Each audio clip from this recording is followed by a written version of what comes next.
10년을 헌신했습니다. 300인분 제사 음식을 혼자 준비했고 애도 못 낳는 주제에 썩 꺼져. 그날 저는 모든 걸 잃었습니다. 하지만 제 뱃속엔 이미 생명이 있었죠.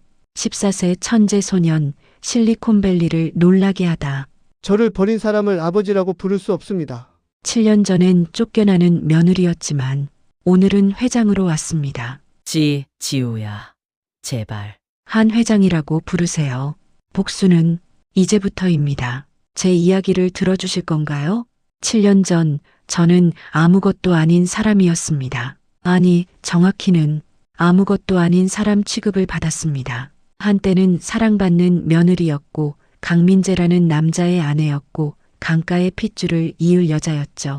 하지만 그건 제가 아이를 낳을 수 있다고 믿었을 때의 얘기입니다.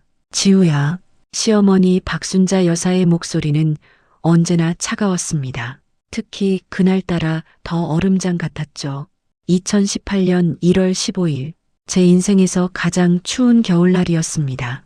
병원에서 연락이 왔단다. 저는 거실 소파에 앉아 있었고 시어머니는 저를 내려다보며 서 있었습니다. 그 자세부터가 이미 판결문을 읽는 판사 같았어요. 무슨 연락이요? 네 검사 결과 말이다. 난임이라더구나. 아니, 불임에 가깝다고 했어. 심장이 멎는 것 같았습니다. 그럴 리가요. 제가 직접 들은 건 아니잖아요. 병원에 다시 가보겠습니다. 분명 오해?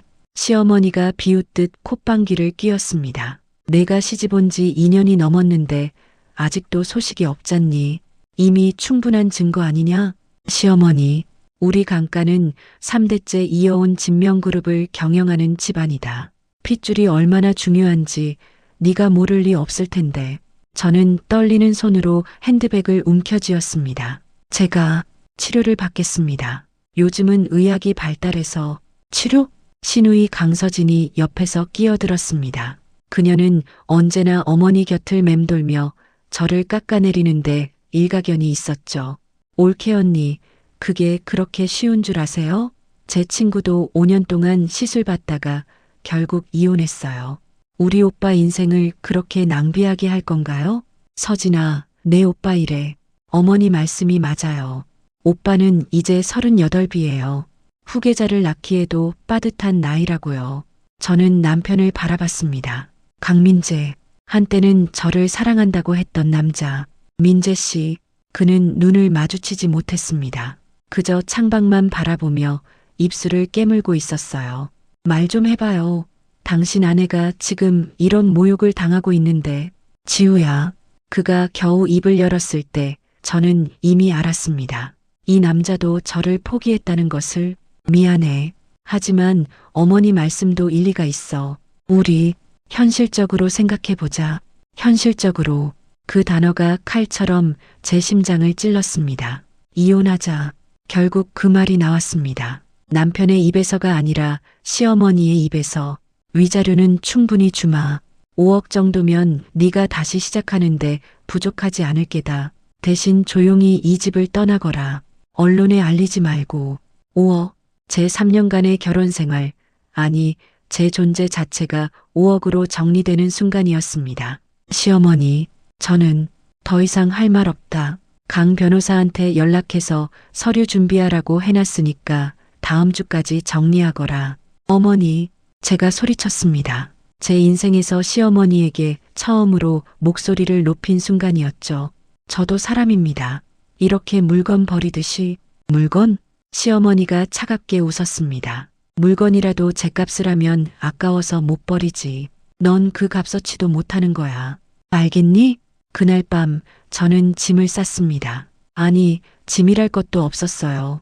결혼할 때 가져온 옷가지 몇 벌과 책 몇 권, 그리고 결혼식 때 찍은 사진 한 장. 그게 전부였습니다. 강민재는 서재에 틀어박혀 나오지 않았습니다. 시누이는 제가 짐을 싸는 내내 거실에서 와인을 마시며 TV를 봤고요. 올케 언니, 아니 이제 남이네요. 나갈 때 현관 비밀번호 바뀐 거 알죠? 다시는 들어올 생각 마세요. 저는 대답하지 않았습니다. 그저 28인치 캐리어 하나를 끌고 현관문을 열었죠. 비가 내리고 있었습니다. 1월 한겨울에 내리는 차가운 비, 마치 하늘도 저를 울고 있는 것 같았어요. 지우야, 뒤에서 목소리가 들렸습니다. 민재였어요. 저는 돌아보지 않았습니다. 미안해. 정말 미안해. 그랬어요. 저는 차갑게 말했습니다. 당신도 피해자라고 생각하시죠?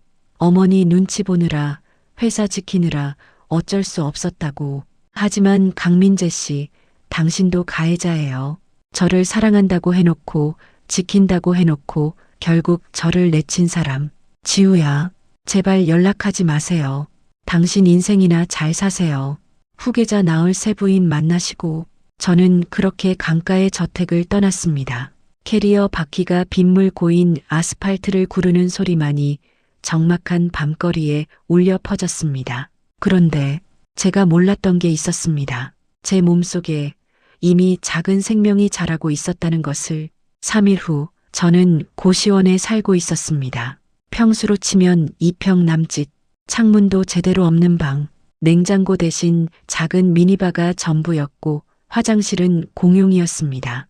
5월 시어머니가 약속한 위자료는 아직 들어오지 않았습니다. 변호사 사무실에서 연락이 왔는데 서류상 절차가 복잡해서 3개월은 걸릴 것 같다는 둥 핑계만 늘어놓더군요. 저는 알았습니다. 이것도 시어머니의 수작이라는 걸. 저를 궁지에 몰아넣어서 더 적은 금액에 합의하게 만들려는 거였죠. 하지만 저는 기다릴 수 없었습니다. 통장에 남은 돈은 80만 원. 저는 편의점 야간 아르바이트를 시작했습니다. 어서 오세요. 새벽 2시. 술 취한 손님이 비틀거리며 들어왔습니다. 아가씨, 담배 한 보루. 네, 어떤 걸로 드릴까요? 에휴, 말기도 못 알아듣네. 아무거나 줘, 아무거나. 손님이 소리를 질렀습니다. 술 냄새가 진동했어요. 저는 참았습니다. 미소를 지으며 담배를 건넸죠. 8,000원입니다. 8,000원? 왜 이렇게 비싸? 너네 바가지 씌우는 거 아냐? 가격표에 적혀 있는 그대로입니다. 손님, 뭐야 말대꾸해. 야, 점주 불러. 그때였습니다. 갑자기 속이 메스꺼웠습니다. 잠깐만요. 저는 급하게 화장실로 뛰어갔습니다. 그리고 그대로 토했죠. 뭐지? 감기인가? 아니면 스트레스 때문에? 그런데 이상했습니다. 이 증상이 사흘째 계속되고 있었거든요. 다음 날 저는 동네 산부인과를 찾았습니다. 축하드립니다. 임신 6주 차세요. 의사 선생님의 말에 저는 얼어붙었습니다. 네, 임신이요? 네. 태아 심박동도 건강하게 뛰고 있어요. 이거 보세요. 모니터를 가리키는 의사 선생님의 손가락. 거기에는 작은 점 하나가 깜빡거리고 있었습니다. 콩알만한 크기. 하지만 그것은 생명이었습니다. 제 아이였어요. 그런데 저 불임이라는 진단을 받았는데요. 불임? 누가 그런 얘기를 했어요? 의사 선생님이 의아한 표정을 지었습니다. 검사 결과를 보니까 아무 이상 없는데요. 혹시 어느 병원에서 진단받으셨어요? 강남에 있는 메디플러스 산부인과인데요. 아, 거기. 의사 선생님의 표정이 묘하게 변했습니다. 혹시 VIP 고객이세요? 네. 그게 무슨, 그 병원이 좀 문제가 많아요. 부유층 환자들 상대로 진단서를 조작한다는 소문이 있거든요. 물론 소문이지만 조작? 그 단어에 온몸이 차가워졌습니다. 그러니까 제가 불임이 아니라는 거예요? 당연하죠. 지금 건강한 아기를 임신하고 계신데요. 저는 그 자리에서 울음을 터뜨렸습니다. 기쁨의 눈물이 아니었습니다. 분노였습니다. 시어머니가 저를 쫓아내기 위해 병원과 짜고 거짓 진단서를 만들었다는 확신이 들었거든요. 선생님, 네, 이 사실을 아무한테도 알리고 싶지 않아요. 진료 기록도 삭제해 주실 수 있나요? 그건 법적으로 불가능하지만 비밀은 보장해 드릴 수 있어요. 감사합니다. 저는 병원을 나왔습니다. 겨울 햇살이 눈부셨습니다. 배를 쓰다듬으며 저는 다짐했습니다. 절대로 알리지 않겠어. 강가 사람들한테는. 이 아이는 내 아이야. 오직 내 아이. 그리고 또 하나. 내가 이 아이를 혼자 키워낼 거야. 그리고 언젠가 반드시 그들이 후회하게 만들 거야. 임신 사실을 안 뒤로 저는 미친 듯이 일했습니다. 편의점 야간 알바와 낮에는 카페 서빙, 주말에는 전단지 돌리기까지. 지우 씨, 너무 무리하시는 거 아니에요? 카페 사장님이 걱정스러운 눈으로 말했습니다. 안색이 안 좋아요. 혹시 어디 아픈 거 아니에요? 아니에요. 괜찮습니다. 괜찮을 리 없었습니다. 입덧은 하루 종일 계속됐고 다리는 붓고 허리는 끊어질 것 같았어요. 하지만 멈출 수 없었습니다. 이 아이를 위해서라면. 그런 제게 기적 같은 일이 찾아왔습니다. 한지우 씨 맞으 어느 날 저녁 카페에 한 남자가 찾아왔습니다. 40대 중반쯤 되어 보이는 단정한 인상의 남자. 명함을 건넸어요. 저는 이현우라고 합니다. 벤처 투자사 대표예요. 벤처 투자사요? 네. 사실 지우 씨를 찾아온 건 대학교 때 지우 씨가 개발했던 교육 앱 기억하세요? 아, 러니듬이요? 대학 시절 저는 컴퓨터 공학을 전공했습니다. 졸업 프로젝트로 어린이 교육용 AI 앱을 만들었었죠. 하지만 결혼 후 시댁의 반대로 취업도 못하고 그냥 묻혀버린 프로젝트였습니다. 그 앱이 정말 혁신적이었어요. 제가 당시 심사위원 중 한 명이었거든요. 근데 왜 상용화를 안 하셨어요? 그게 개인적인 사정이 있어서. 혹시 지금이라도 다시 시작할 의향 있으세요? 제가 투자하겠습니다. 네, 초기 투자금 3억, 그리고 사무실과 개발 인력 지원, 대신 수익의 30%를 투자금 회수 후 5년간 가져가는 조건입니다. 3억? 그 돈이면 당분간은 안정적으로 아이를 키울 수 있었습니다. 하지만 저 지금 임신 중이에요. 저는 솔직하게 말했습니다. 그게 무슨 문제가 되나요? 이현우 대표가 웃었습니다. 출산 휴가 갖고 오시면 되죠. 오히려 육아와 교육에 대한 인사이트가 더 깊어질 거예요. 어린이 교육 앱을 만드는데 그보다 좋은 조건이 어딨어요? 정말 괜찮으세요? 지우 씨, 제가 투자하는 건 현재의 당신이 아니라 미래의 가능성입니다. 지금 당장 달릴 수 있느냐가 중요한 게 아니라 결승선까지 완주할 수 있느냐가 중요한 거예요. 그날 저는 계약서에 서명했습니다. 떨리는 손으로. 하지만 이번엔 두려움이 아니라 설렘 때문에 떨렸습니다.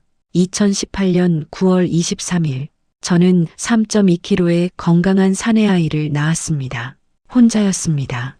분만실에 들어갈 때도, 진통을 견딜 때도, 아이가 나올 때도, 산모분 힘내세요. 조금만 더. 간호사의 목소리가 아득하게 들렸습니다. 보호자분은 안 오세요? 없어요. 네, 보호자 없어요. 저 혼자예요. 간호사가 안타까운 눈빛으로 저를 바라봤습니다. 하지만 저는 괜찮았습니다. 혼자라서 더 강해질 수 있었으니까요. 으아, 마침내 아이의 울음소리가 들렸습니다. 축하드려요. 건강한 아들입니다.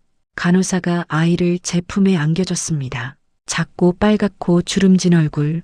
하지만 그 어떤 것보다 아름다웠습니다. 준서야. 저는 아이에게 이름을 지어줬습니다. 한준서, 준수할 준, 책서, 뛰어난 학자가 되라는 뜻이야. 엄마가 너한테 해줄 수 있는 건 교육밖에 없을 것 같아서. 아이가 작은 손으로 제 손가락을 움켜쥐었습니다. 그 순간 저는 맹세했습니다. 이 아이만큼은 절대 무시당하지 않게 키우겠어. 누구한테도 고개 숙이지 않아도 되는 사람으로. 출산 후 3개월, 저는 다시 일을 시작했습니다. 준서를 어린이집에 맡기고 낮에는 앱 개발에 매진했죠. 지우 씨, 이 알고리즘 정말 대단한데요? 개발팀 직원이 감탄했습니다. 아이의 학습 패턴을 실시간으로 분석해서 난이도를 자동 조절하다니. 이거 특허 내야 되는 거 아니에요? 특허 출원 준비 중이에요. 저는 밤낮 없이 일했습니다. 준서가 자는 시간에도, 주말에도. 그리고 2019년 3월, 러니드미가 정식으로 출시됐습니다. 반응은 폭발적이었습니다. 이 앱 쓰고 우리 아이 수학 점수가 20점이나 올랐어요. AI가 우리 아이 수준에 딱 맞춰서 문제를 내주니까 너무 좋아요.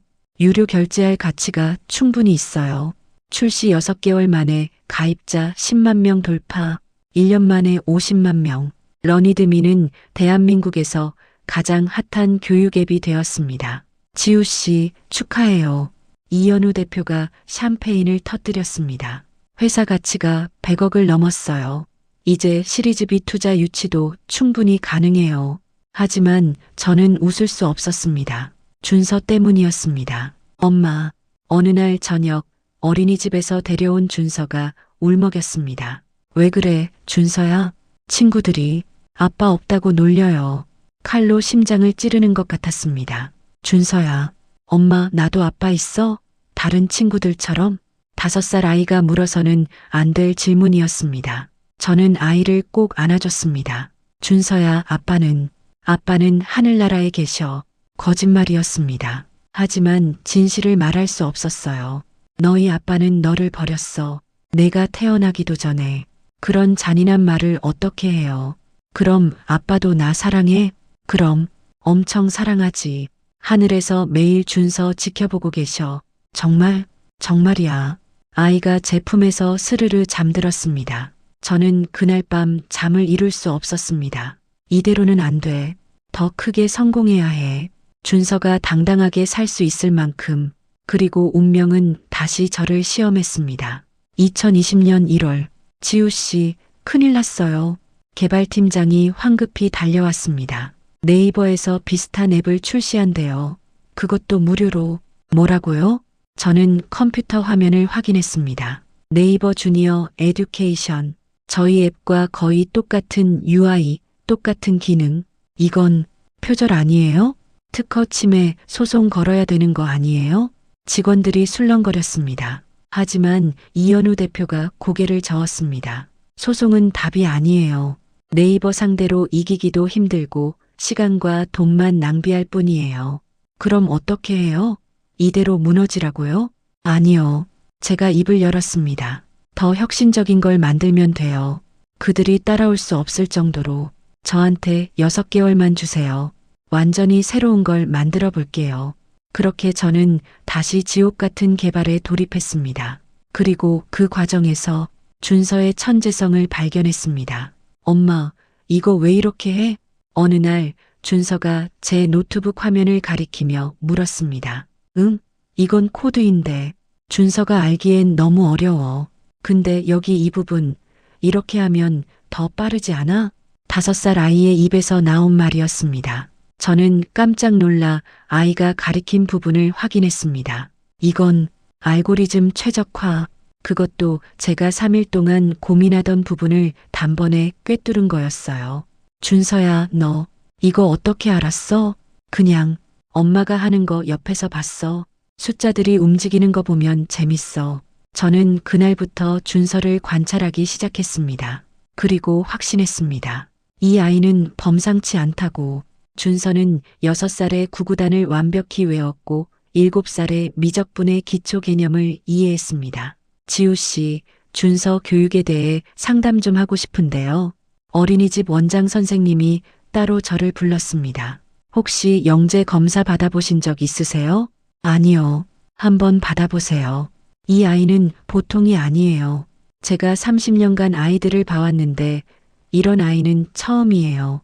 그렇게 저는 준서를 카이스트 영재교육원에 데려갔습니다. 어머니, 검사를 마친 교수님이 심각한 표정으로 말했습니다. 이 아이의 IQ가 162입니다. 네, 상위 0.001%에 해당하는 수치예요. 그리고 특히 수리 논리 영역이 압도적이에요. 솔직히 말씀드리면 이 아이는 일반 학교 교육으로는 감당이 안 됩니다. 그럼 영재학교 진학을 준비하시는 게 좋겠어요. 빠르면 초등학교 3학년 때부터 가능합니다. 저는 그날 밤 준서를 안고 한참을 울었습니다. 기쁨과 두려움이 뒤섞인 눈물이었습니다. 이 아이가, 내 아이가 천재라니. 그리고 동시에 생각했습니다. 강가 사람들은 모르겠지.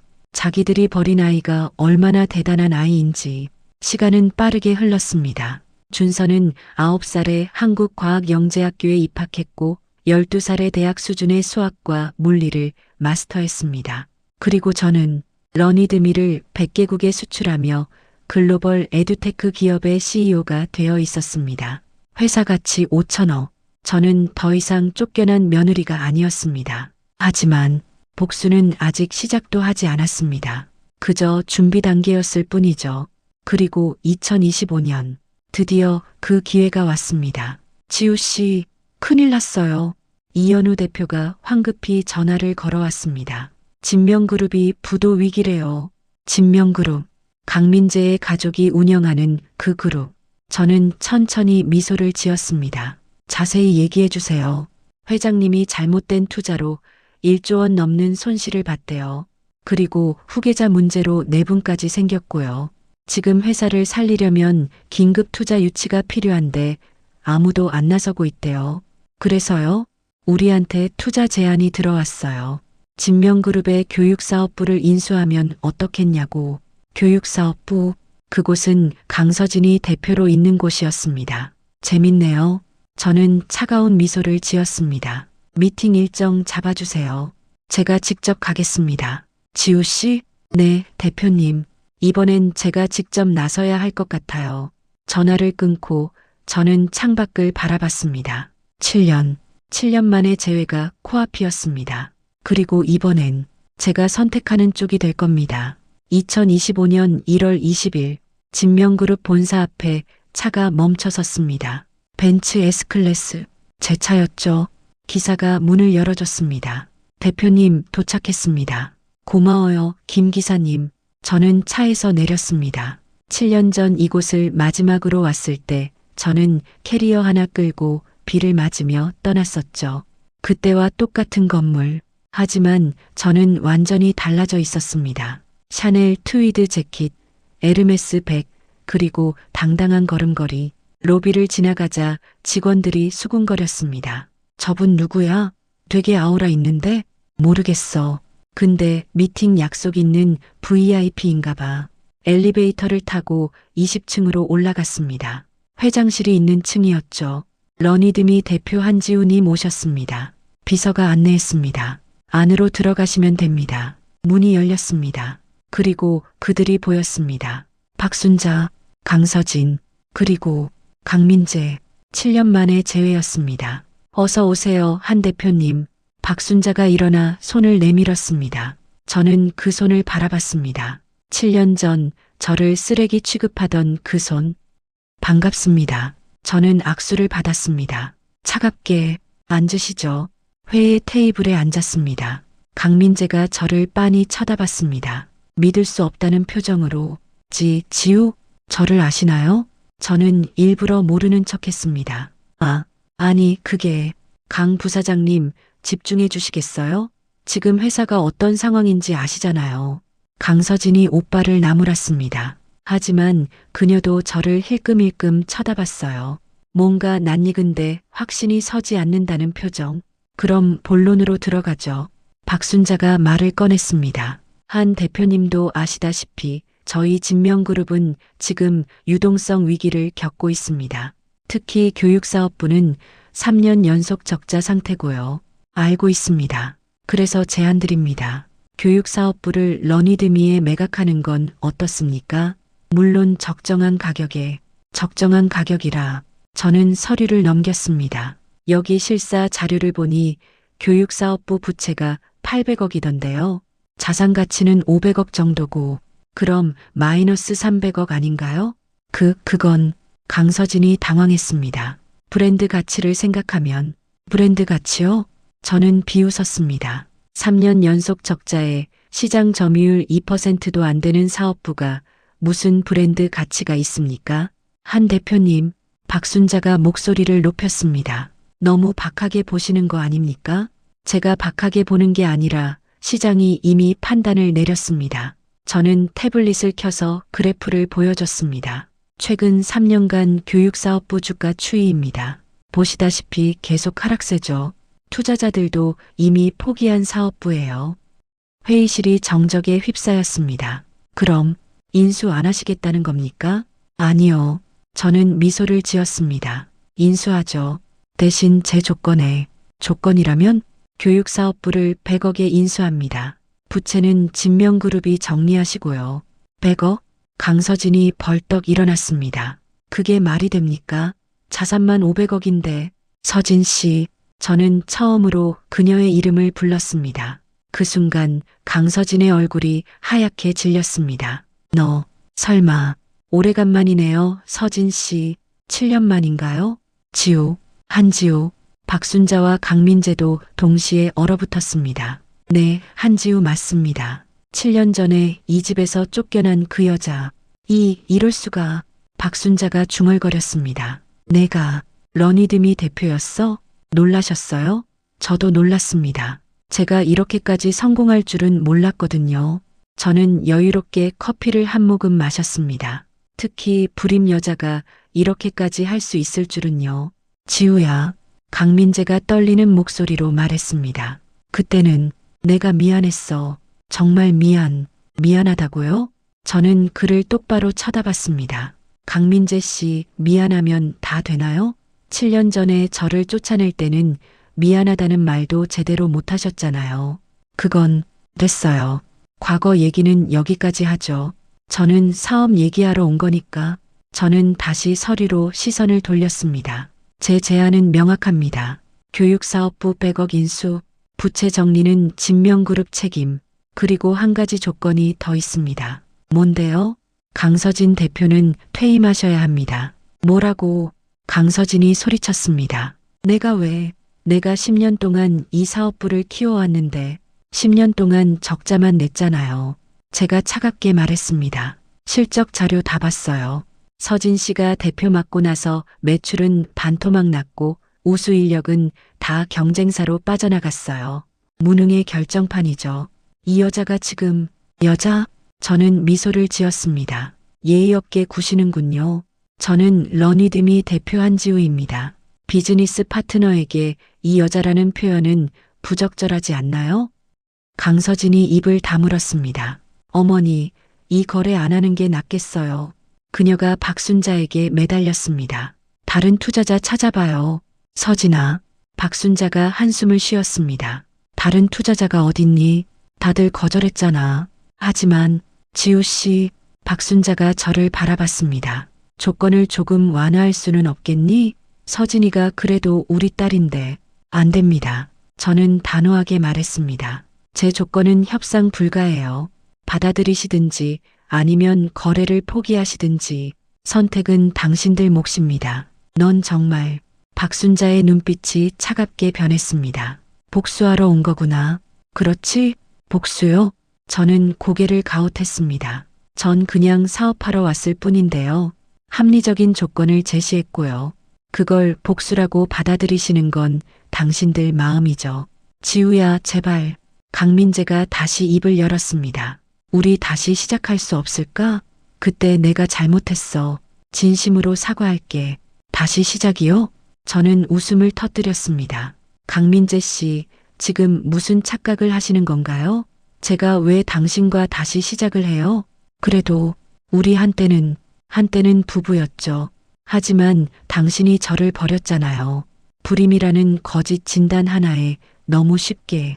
거짓 진단? 강민재가 당황했습니다. 무슨 소리야? 모르셨어요? 저는 박순자를 쳐다봤습니다. 시어머니께 물어보세요. 메디플러스 산부인과랑 어떤 거래를 하셨는지. 박순자의 얼굴이 굳었습니다. 너 어떻게 다 알아요. 병원장이랑 짜고 가짜 진단서 만든 거. 저를 내쫓기 위해서. 어머니, 설마 그게 사실이에요? 강민재가 믿을 수 없다는 표정으로 어머니를 바라봤습니다. 민재야, 그건 대답해 주세요. 사실이에요, 아니에요? 그래, 박순자가 인정했습니다. 내가 시켰다. 너희 결혼 3년 차인데도 애가 없길래 의심스러웠거든. 그래서 확인해 봤더니 지우 쪽에 문제가 있더라고. 하지만 거짓 진단서를 만들다니. 그게 뭐가 문제니? 박순자가 소리쳤습니다. 어차피 애 못 낳는 여자였어. 조금 과장했을 뿐이지. 과장이요? 제가 끼어들었습니다. 전 불임이 아니었어요. 정상이었고요. 이번엔 세 사람 모두 얼어붙었습니다. 제가 쫓겨날 때 이미 임신 6주 차였거든요. 거짓말. 강민재가 휘청거렸습니다. 그럼 그 아이는? 네. 저는 차갑게 말했습니다. 당신 아들이에요. 강민재 씨, 정적이 흘렀습니다. 긴 정적. 아들, 내 아들. 강민재가 떨리는 목소리로 물었습니다. 그 아이는 지금 어디 있어? 몇 살이야? 그게 당신이랑 무슨 상관이에요? 저는 냉정하게 말했습니다. 당신은 그 아이 아빠 아니에요. 법적으로도 정서적으로도 그냥 DNA만 제공한 기증자일 뿐이죠. 지우야, 한 대표님, 저는 강조했습니다. 업무 시간에는 제대로 호칭해 주세요. 한 대표님, 강민재의 눈에 눈물이 고였습니다. 제발 그 아이를 한 번만 만나게 해줘. 단 한 번만. 싫어요. 지우야, 싫다니까요. 저는 목소리를 높였습니다. 당신들이 무슨 자격으로 제 아들을 만나요? 쫓아낼 때는 언제고 이제 와서 아버지 행세하고 싶으세요? 하지만 내 핏줄이잖아. 핏줄이요? 저는 비웃었습니다. 박순자 여사, 그렇게 핏줄이 중요하셨어요? 그 소중한 핏줄을 당신이 직접 내쫓았잖아요. 7년 전에 박순자가 아무 말도 하지 못했습니다. 자, 이제 쇼는 그만하고 결정하시죠. 제 조건을 받아들이시겠어요? 아니면 진명그룹이 파산하는 걸 지켜보시겠어요? 지우 씨, 5초 드리겠습니다. 5, 4, 3, 알았어. 박순자가 외쳤습니다. 조건 받아들이겠어. 그러니 제발. 현명한 선택이십니다. 저는 서류 가방에서 계약서를 꺼냈습니다. 여기 사인하시면 됩니다. 하지만 한 가지도 없어요.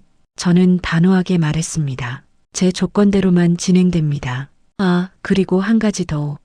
뭔데? 강민재 씨도 부사장직에서 물러나셔야 해요. 뭐?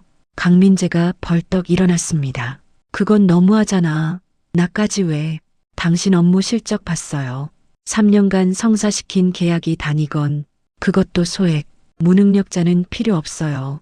지우야, 제발. 한 대표님, 저는 차갑게 그를 쳐다봤습니다. 제발 호칭 좀 제대로 해주세요. 계속 말해야 되나요? 계약은 그렇게 성사됐습니다. 교육사업부는 러니드미로 넘어왔고 강서진과 강민재는 모두 퇴임했습니다. 그리고 그날 밤, 대표님 정말 괜찮으세요? 이현우 대표가 걱정스럽게 물었습니다. 얼굴이 안 좋으신데. 괜찮아요. 저는 와인을 한 모금 마셨습니다. 사무실 창밖으로 서울의 야경이 보였습니다. 드디어 시작이네요. 시작이요? 복수요.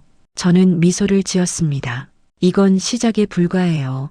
진짜는 이제부터예요. 지우 씨, 걱정 마세요, 대표님. 저 이성 잃고 설치는 거 아니에요.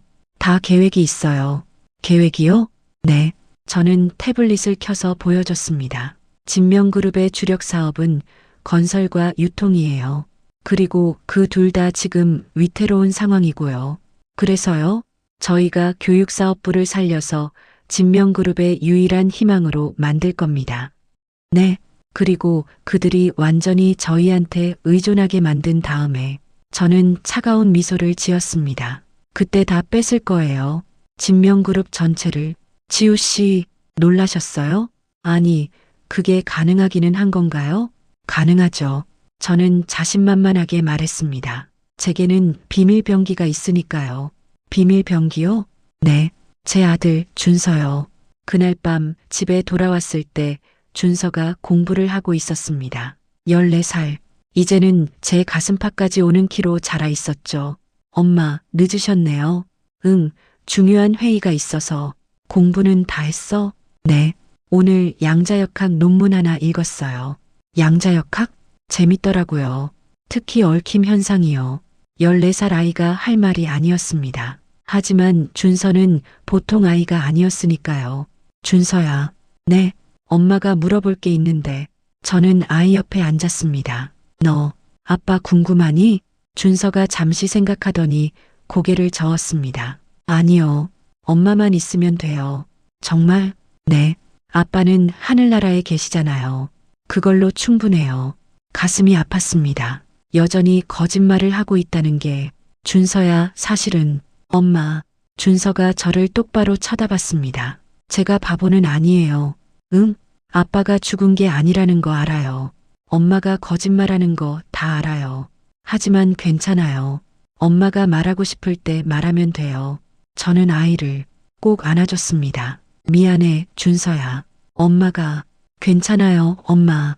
준서가 제 등을 토닥여줬습니다. 엄마가 저를 지켜주려고 한 거잖아요. 고마워요. 응, 우리는 한참을 그렇게 안고 있었습니다. 그리고 다음 날 사건이 터졌습니다. 속보입니다. 진명그룹 회장 강철민 씨가 횡령 혐의로 검찰 조사를 받고 있습니다. 뉴스 속보였습니다. 강 회장은 지난 5년간 회사 자금 1,500억 원을 개인 용도로 빼돌린 혐의를 받고 있으며 저는 뉴스를 보며 미소를 지었습니다. 드디어 터졌네. 지우 씨, 이거 이현우 대표가 당황해서 전화를 걸어왔습니다. 진명그룹이 완전히 무너지는 거 아니에요?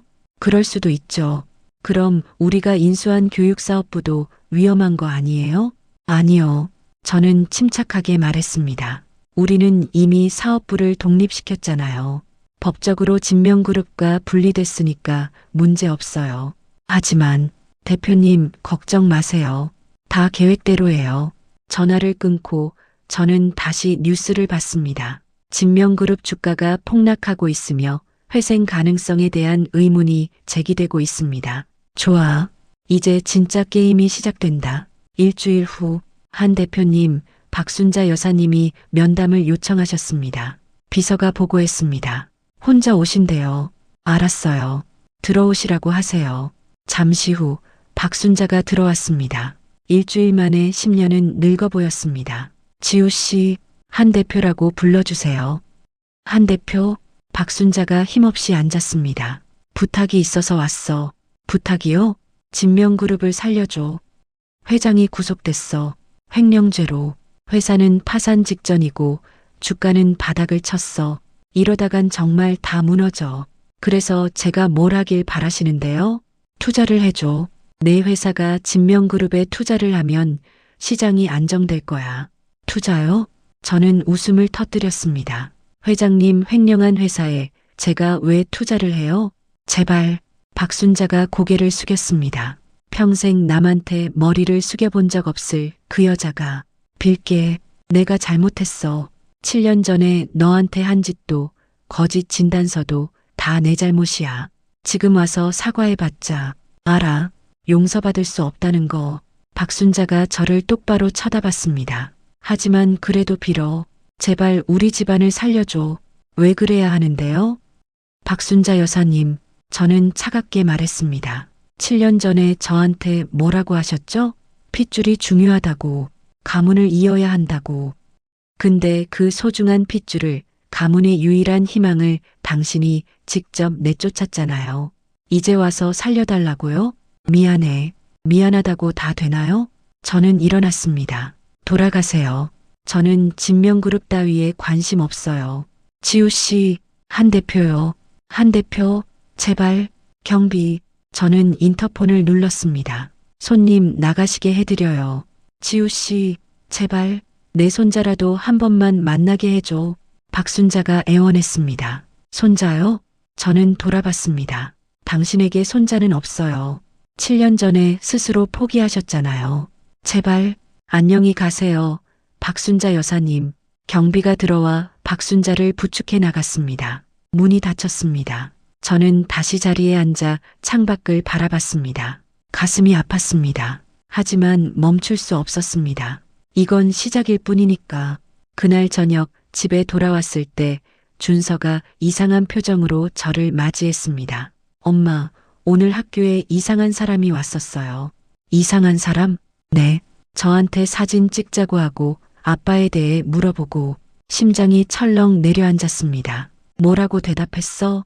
아무 말 안 했어요. 그냥 도망쳤어요. 잘했어, 준서야. 저는 아이를 꼭 안아줬습니다. 앞으로 그런 사람 보면 무조건 선생님한테 말하고 엄마한테 전화해. 알았지? 네. 근데 엄마 무슨 일 있어요? 아니야. 아무 일도 없어. 하지만 큰일이었습니다. 강가에서 준서의 존재를 알아낸 겁니다. 그리고 그들이 준서를 이용하려 한다는 뜻이었죠. 절대 안 돼. 절대로. 저는 그날 밤 잠을 이룰 수 없었습니다. 다음 날 예상대로 강민재가 회사로 찾아왔습니다. 지우야.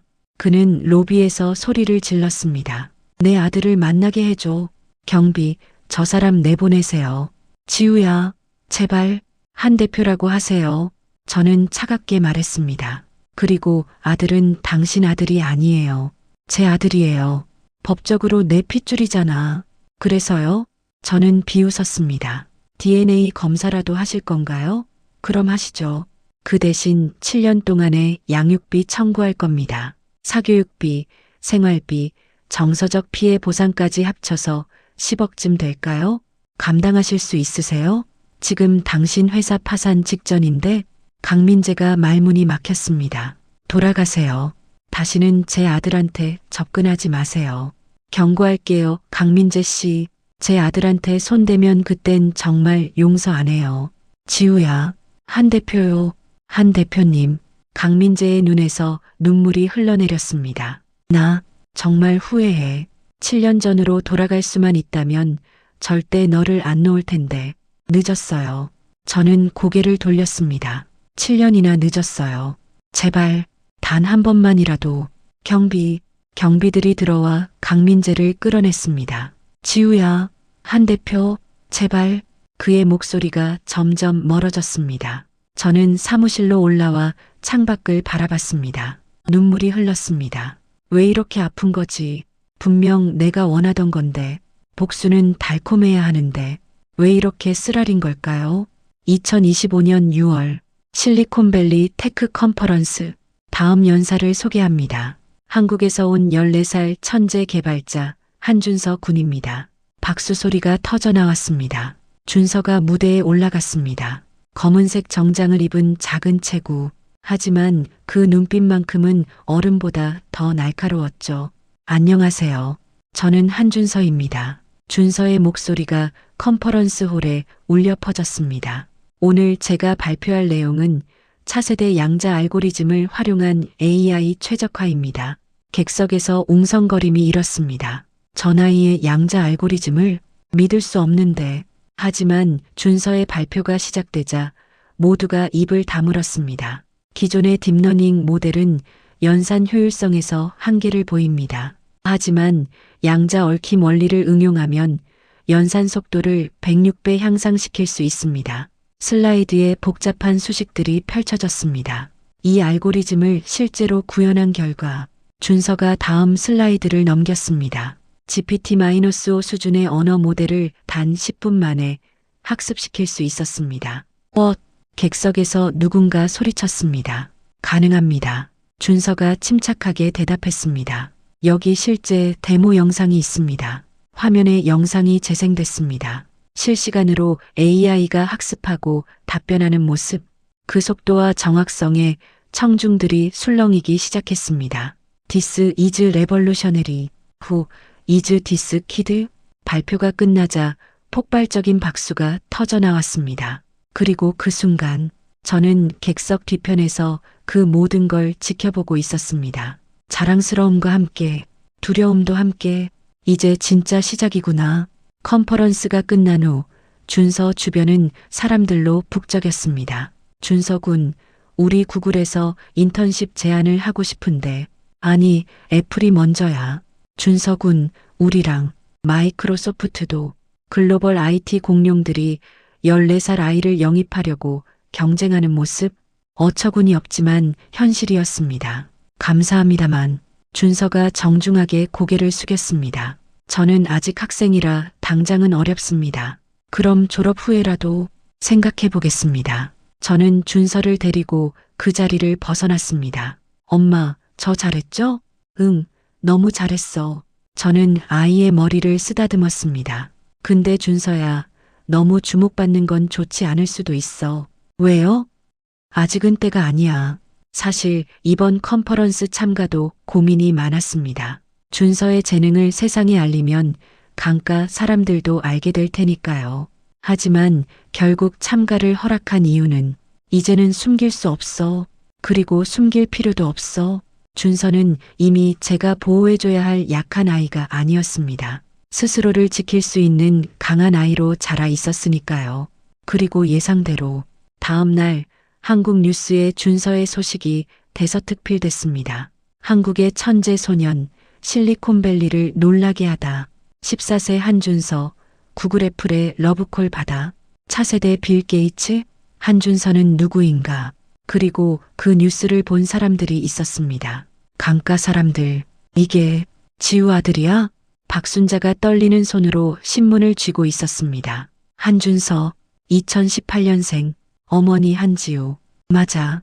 강민재가 TV 화면을 멍하니 바라봤습니다. 내 아들이야. 내 아들. 화면 속 준서의 얼굴. 강민재의 어린 시절과 닮아 있었습니다. 저 아이가 저렇게 대단한 아이였어? 강서진도 믿을 수 없다는 표정이었습니다. 14세에 저런 걸 해낸다고?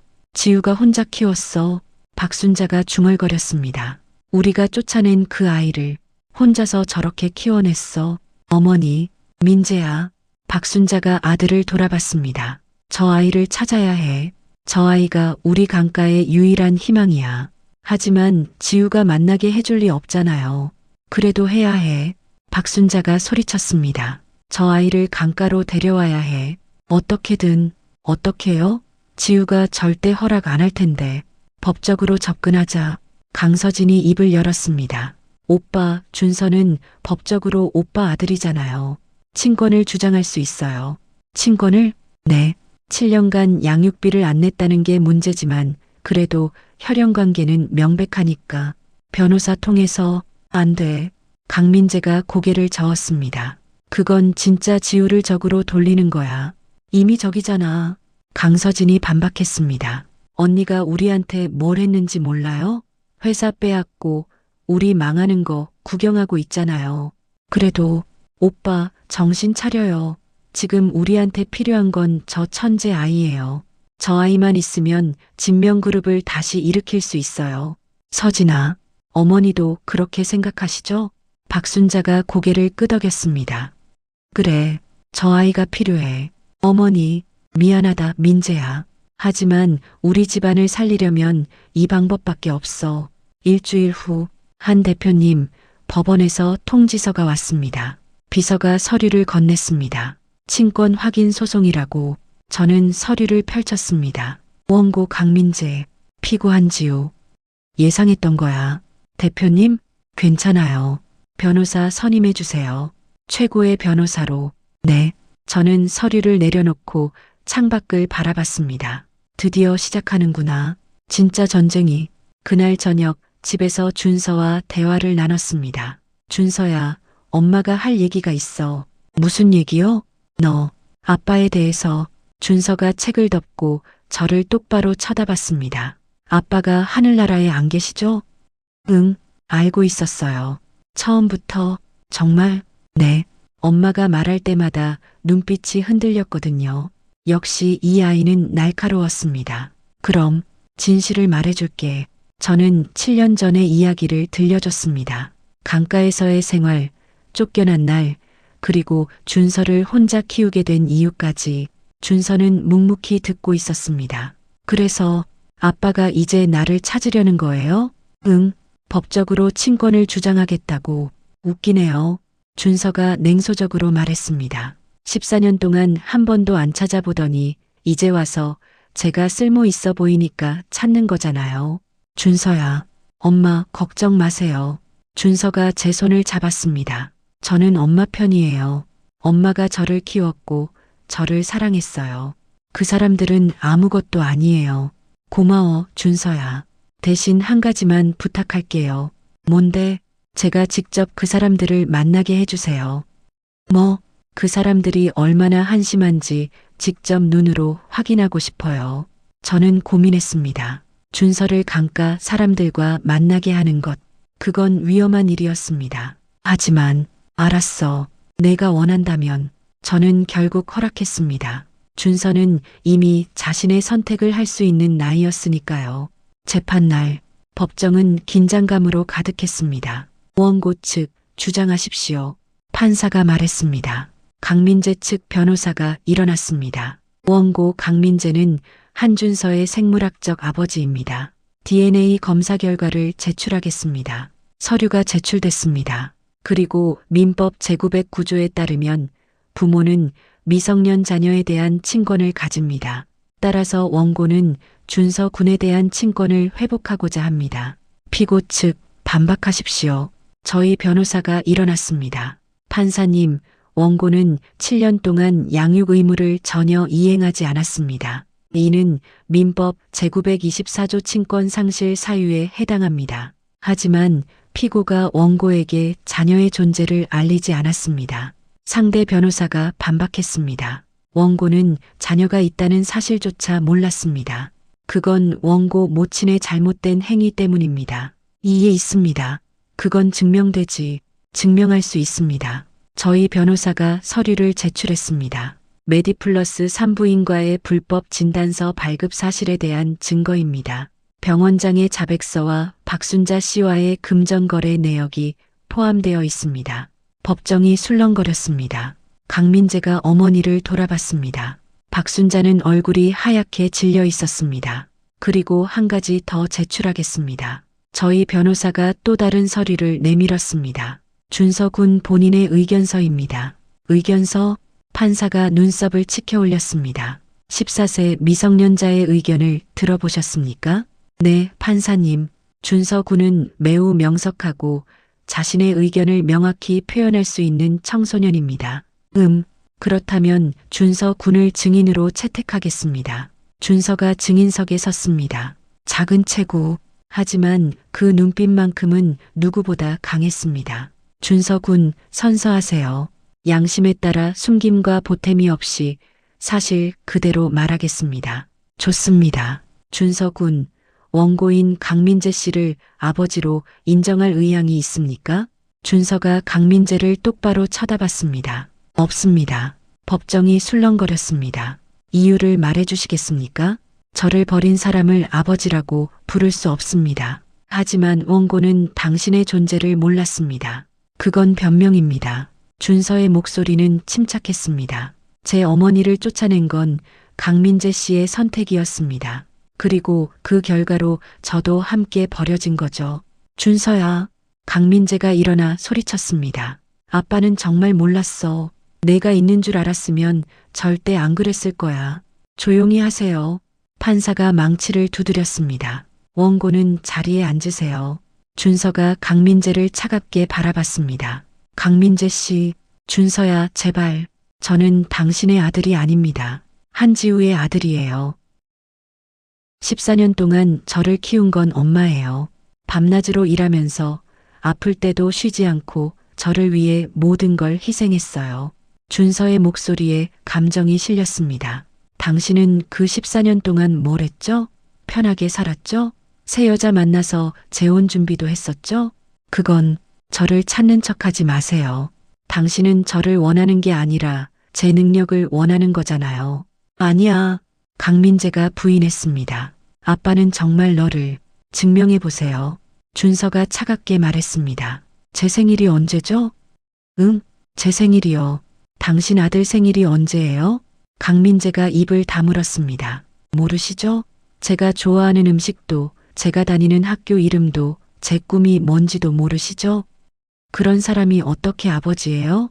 준서가 판사를 향해 고개를 돌렸습니다. 판사님, 저는 강민재 씨와 아무런 관계도 맺고 싶지 않습니다. 법적으로도 정서적으로도요. 알겠습니다. 판사가 고개를 끄덕였습니다. 준서 군의 의견은 충분히 고려하겠습니다. 재판은 그렇게 끝났습니다. 결과는 명백했습니다. 강민재의 친권 주장은 기각됐고 저는 준서의 단독 친권자로 인정받았습니다. 재판이 끝난 후 법원 밖에서 지우야, 강민재가 저를 붙잡았습니다. 제발 마지막으로 한 번만 준서랑 얘기할 기회를. 됐어요. 저는 그의 손을 뿌리쳤습니다.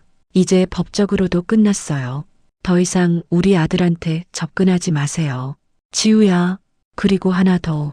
저는 그를 똑바로 쳐다봤습니다. 다음 주에 발표가 있을 거예요. 러니드미가 진명그룹의 최대 주주가 됐다는 발표요. 지난 3개월 동안 시장에서 주식을 꾸준히 매집했어요.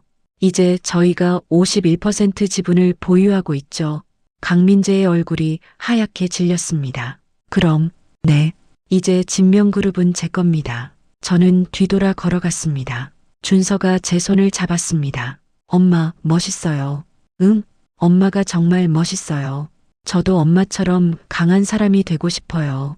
저는 아이를 안아줬습니다. 넌 이미 충분히 강해, 준서야. 우리는 그렇게 법원을 떠났습니다. 뒤에서 강민재의 울부짖는 소리가 들렸지만 저는 돌아보지 않았습니다.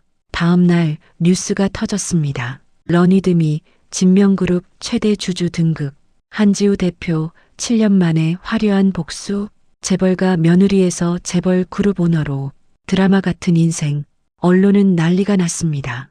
그리고 그날 저녁 진명그룹 임시 주주총회가 소집됐습니다. 안건은 명확합니다. 신임 회장 선출입니다. 사회자가 말했습니다. 최대 주주이신 한지우 대표님, 한 말씀 하시죠. 저는 단상에 올라갔습니다. 회의실에는 강가 사람들이 모두 모여 있었습니다. 박순자, 강민재, 강서진, 그리고 그들을 지지하던 이사들. 안녕하세요. 러니드미 대표 한지우입니다. 저는 침착하게 말문을 열었습니다. 7년 만에 이 자리에 다시 섰네요. 그때는 쫓겨나는 며느리였지만 이번엔 회장으로 서게 됐습니다. 사람들이 술렁거렸습니다. 저는 오늘 몇 가지 발표를 하겠습니다. 저는 자료를 펼쳤습니다. 첫째, 진명그룹의 부실 사업부 3곳을 매각합니다. 건설 2부, 유통 3부, 그리고 레저 사업부입니다. 뭐라고? 이사들이 벌떡 일어났습니다. 그건 우리 주력 사업인데 주력 사업이 아니라 적자 사업입니다. 저는 차갑게 말했습니다. 3년 연속 적자에 회복 가능성도 없는 사업부들이죠. 과감하게 정리하겠습니다. 하지만 둘째, 임원진을 전면 개편합니다. 저는 명단을 보여줬습니다. 여기 있는 15명의 임원은 오늘자로 사임하셔야 합니다. 이럴 수가. 당연합니다. 회사를 이 지경으로 만든 책임을 지셔야죠. 한 대표, 이건 너무 심한 거 아니오. 심한 게 아니라 당연한 겁니다. 저는 단호하게 말했습니다. 그리고 셋째, 저는 박순자를 똑바로 쳐다봤습니다. 박순자 이사님도 사임하셔야 합니다. 뭐라고? 박순자가 벌떡 일어났습니다. 난 강철민 회장의 부인이야. 이 회사 최대 주주의 아내라고. 아니에요. 저는 또 다른 서류를 꺼냈습니다. 강철민 전 회장님의 지분은 이미 법원에 의해 동결됐습니다. 횡령 혐의로요. 그리고 이사님 개인 지분은 2%에 불과하죠. 2% 주주가 무슨 발언권이 있나요? 박순자가 그 자리에 주저앉았습니다. 지우야, 제발 한 회장이라고 부르세요. 저는 차갑게 말했습니다. 이제 제가 이 회사의 회장이니까요. 2026년 1월 진명그룹 회장실 창밖으로 서울 전경이 한눈에 보이는 이곳은 이제 제 사무실이었습니다. 엄마, 준서가 들어왔습니다. MIT에서 정식 입학 허가 나왔어요. 정말? 네. 전액 장학금에 연구실도 배정받았어요. 15살에 MIT 입학.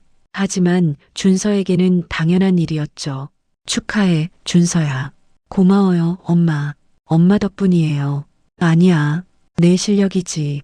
저는 아이를 안아줬습니다. 그리고 그 순간 비서가 급하게 들어왔습니다. 회장님, 박순자 여사님이 로비에서 난동을 부리고 계십니다.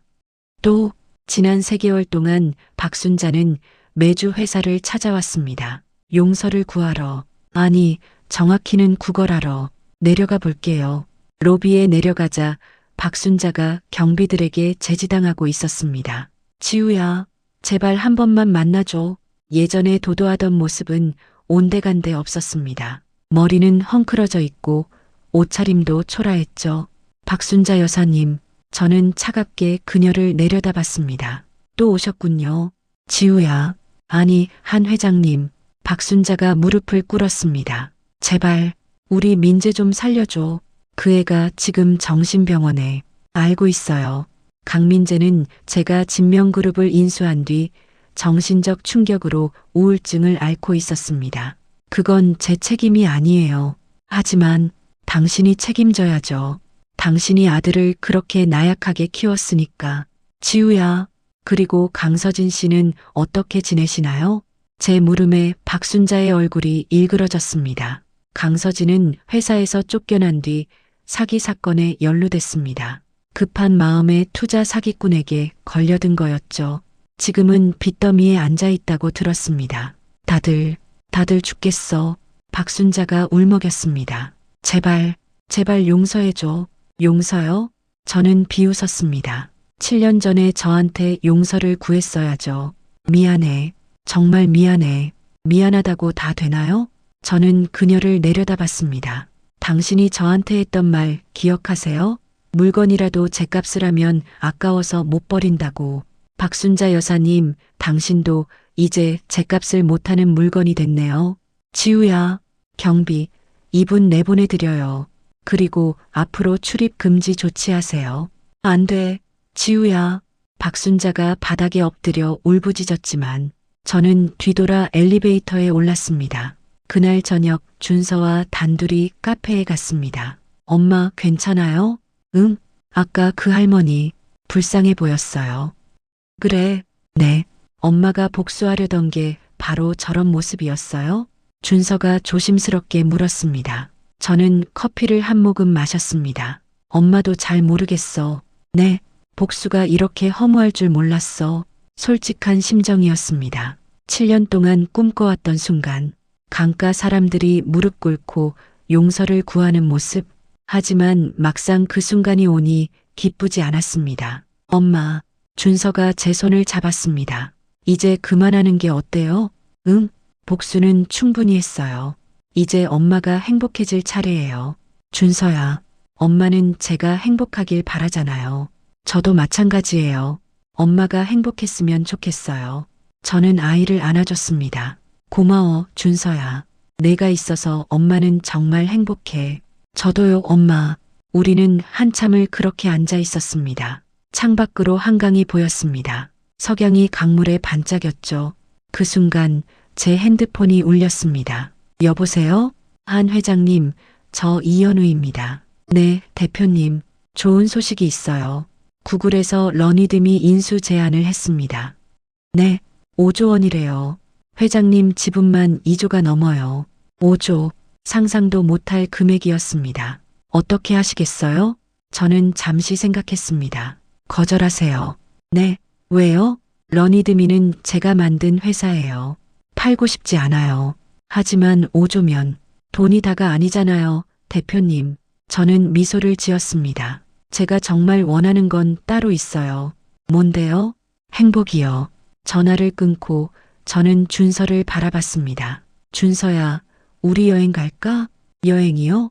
응, 엄마랑 너랑 둘이서 유럽이나 미국이나 내가 가고 싶은 곳 어디든. 정말요? 그래. MIT 가기 전에 추억 좀 만들자. 준서의 얼굴이 환해졌습니다. 좋아요. 3개월 후 우리는 유럽 여행을 다녀왔습니다. 파리, 런던, 로마, 바르셀로나. 준서가 가고 싶어 하던 모든 곳을. 그리고 돌아왔을 때 진명그룹은 완전히 안정화되어 있었습니다. 저는 전문 경영인을 영입해 실무를 맡겼고 저는 이사회 의장으로만 남았습니다. 지우 씨, 정말 은퇴하시는 거예요? 이현우 대표가 물었습니다. 은퇴는 아니고요. 반은퇴요. 하지만 아직 35인데 그래서 더 하고 싶은 게 많아요. 저는 미소를 지었습니다. 사업만 하다 인생 끝나긴 싫거든요. 그렇군요. 대신 새로운 프로젝트를 시작하려고요. 프로젝트요? 네. 저처럼 억울하게 쫓겨난 여성들을 돕는 재단이요. 법률 지원, 경제적 지원, 심리 상담까지. 이름은 한준서 재단으로 하려고요. 제 아들 이름으로. 그날 저녁 집에서 준서에게 말했습니다. 준서야, 엄마가 내 이름으로 재단을 만들려고 하는데. 정말요? 응, 괜찮겠어? 당연하죠. 영광인데요. 준서가 환하게 웃었습니다. 엄마, 제가 MIT에서 번 돈도 재단에 기부할게요. 내가 번 돈? 네. 제가 개발한 알고리즘 특허료로 매년 10억 정도 들어올 거예요. 뭐? 저는 놀라서 아이를 쳐다봤습니다. 15살이 벌써 10억씩 버는 거야? 에헤. 준서가 장난스럽게 웃었습니다. 저도 이제 엄마 도와드려야죠. 저는 아이를 꼭 안아줬습니다. 고마워, 준서야. 정말 고마워. 그리고 1년 후 2027년 1월 준서의 MIT 입학식 날. 엄마, 저 가봐야 할 것 같아요. 그래, 준서야. 조심히 다녀와. 엄마도 건강하세요. 응. 우리는 공항에서 포옹했습니다. 엄마, 응? 사랑해요. 나도 사랑해, 준서야. 준서가 출국장으로 들어갔습니다. 저는 한참을 그 자리에 서서 아이가 사라지는 걸 지켜봤습니다. 눈물이 났습니다. 하지만 슬픈 눈물이 아니었습니다. 행복한 눈물이었죠. 우리 해냈어. 준서야. 우리가 해냈어. 그날 저녁 집에 혼자 돌아왔습니다. 조용한 집. 하지만 외롭지 않았습니다. 핸드폰을 확인하니 메시지가 와 있었습니다. 강민재였습니다. 지우야, 오랜만이야. 나 많이 좋아졌어. 이제 약도 끊었고 지우야가 옳았어. 내가 나약했던 거 맞아. 미안해. 그리고 준서 MIT 입학 축하해. 신문에서 봤어. 자랑스럽다. 비록 아빠 자격은 없지만 지우야, 너 정말 대단해. 준서를 훌륭하게 키웠어. 고마워. 그리고 다시 한번 미안해. 저는 메시지를 읽고 한참을 생각했습니다. 그리고 답장을 보냈습니다. 저도 미안해요. 너무 잔인했던 것 같아요. 하지만 이제는 다 끝났어요. 서로 좋은 기억만 남기고 살아요. 준서는 제가 잘 키울게요. 강민재 씨도 행복하세요. 전송. 그리고 저는 핸드폰을 내려놓았습니다. 창밖을 바라봤습니다. 서울의 야경이 아름다웠습니다. 6개월 후 한준서 재단 설립 기념식. 오늘 이 자리에 서게 돼서 영광입니다. 저는 단상에서 말했습니다. 이 재단은 억울하게 상처받은 여성들을 위한 곳입니다. 저처럼 불합리한 이유로 쫓겨나거나 부당한 대우를 받는 여성들에게 희망이 되고 싶습니다. 객석에서 박수가 터져 나왔습니다. 저는 7년 전 모든 걸 잃었습니다. 하지만 포기하지 않았습니다. 그리고 오늘 여러분 앞에 서 있습니다. 저는 미소를 지었습니다. 여러분도 할 수 있습니다. 절대 포기하지 마세요. 이 재단이 여러분의 힘이 되겠습니다. 행사가 끝나고 한 여성이 저에게 다가왔습니다. 회장님, 감사합니다. 네, 저도 시댁에서 쫓겨났었어요. 3년 전에. 이유는 아들을 못 낳았다는 거였죠. 그러셨군요. 근데 회장님 이야기를 듣고 용기를 얻었어요. 저도 다시 시작할 수 있다는 걸 알았어요.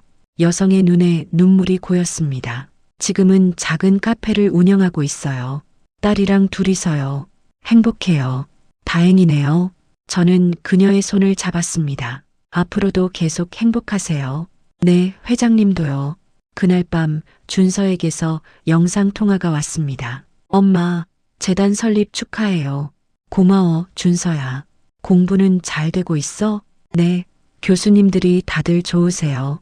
그리고 엄마, 저 여자친구 생겼어요. 뭐?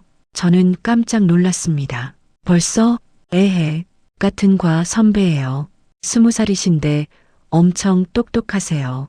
그래, 언젠가 엄마한테도 소개시켜줘. 네, 근데 엄마는요? 응, 엄마도 이제 새로운 사람 만나봐요. 준서야, 엄마 아직 젊잖아요. 36이면 아직 한창인데. 저는 웃음이 나왔습니다. 알았어. 생각해볼게. 약속이에요. 영상통화를 끊고 저는 거울을 봤습니다. 7년 전과는 완전히 다른 모습. 그때는 지쳐 있었지만 지금은 빛나고 있었습니다. 이제 진짜 제 인생을 살 수 있겠어. 2030년 준서는 MIT를 졸업하고 자신의 AI 스타트업을 창업했습니다. 회사 가치 10조, 실리콘밸리에서 가장 주목받는 CEO가 됐죠. 저는 여전히 재단 일을 하면서 새로운 사람을 만났습니다. 이현우 대표였습니다. 지우 씨, 저랑 결혼해 주시겠어요? 정말요? 네, 오래 생각했어요. 지우 씨가 아니면 안 될 것 같아요. 저는 그의 청혼을 받아들였습니다. 그리고 준서의 축복 속에 재혼했죠. 엄마, 축하해요. 이현우 아저씨 좋은 분이에요. 고마워, 준서야. 결혼식 날, 하객 중에 박순자가 있었습니다. 저는 그녀를 초대했습니다. 와줘서 고마워요. 박순자가 조심스럽게 말했습니다. 지우야, 정말 축하해. 그리고 미안해. 이제 다 지난 일이에요. 저는 진심으로 말했습니다. 이제 서로 용서하고 살아요. 고마워. 박순자의 눈에서 눈물이 흘렀습니다. 그날 밤 신혼여행을 떠나기 전 준서가 저를 안아줬습니다. 엄마, 정말 행복해 보여요. 응, 준서야. 엄마 정말 행복해. 저도요, 엄마. 엄마가 행복해서 저도 행복해요. 우리는 한참을 안고 있었습니다. 그리고 저는 깨달았습니다. 복수는 끝이 아니라 시작이었다는 것을. 진짜 승리는 그들을 무너뜨리는 게 아니라 제가 행복해지는 거였다는 것을. 고마워, 준서야. 엄마한테 태어나줘서. 저도 고마워요, 엄마. 저를 낳아주고 키워주고 사랑해줘서. 이 이야기는 복수를 넘어선 치유와 성장의 이야기입니다. 진정한 승리는 타인을 무너뜨리는 것이 아니라 스스로 일어서는 것입니다. 모든 어려움 속에서도 포기하지 않는 당신을 응원합니다. 구독과 좋아요는 큰 힘이 됩니다. 어디서 듣고 계신지 댓글 남겨주시면 가정에 큰 행운이 찾아옵니다. 감사합니다.